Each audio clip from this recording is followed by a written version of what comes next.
Salut les traducteurs, aujourd'hui j'ai téléchargé la version test de Trados 2019. Donc là je suis sur la page d'accueil de Trados 2019 et j'ai découvert qu'il offrait une fonctionnalité dont j'avais justement besoin pour une de mes traductions en ce moment. Je me suis dit que j'allais partager cette petite astuce avec vous. On avait vu déjà, si vous vous en souvenez, il y a quelques temps qu'on pouvait utiliser Trados pour convertir des PDF en Word.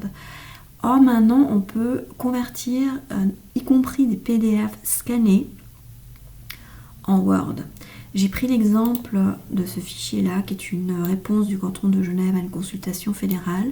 Ces documents, en tout cas dans le canton de Genève et je crois Vaud, ils sont assez souvent scannés, ce qui est embêtant parce que des fois on veut chercher un terme et on ne peut pas utiliser la fonction CTRL F. Là si je cherche Genève, effectivement ça ne marche pas.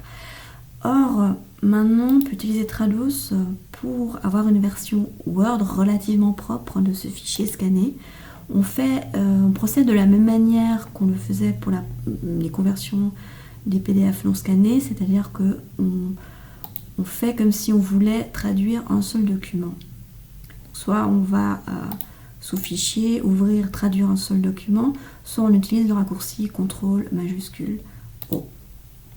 Ensuite, on sélectionne le fichier à convertir et puis là on peut ignorer les indications à fournir concernant la langue source et la langue cible puisqu'on ne va pas vraiment traduire le fichier mais uniquement le convertir. On fait OK et puis on attend que Trados convertisse le fichier en Word.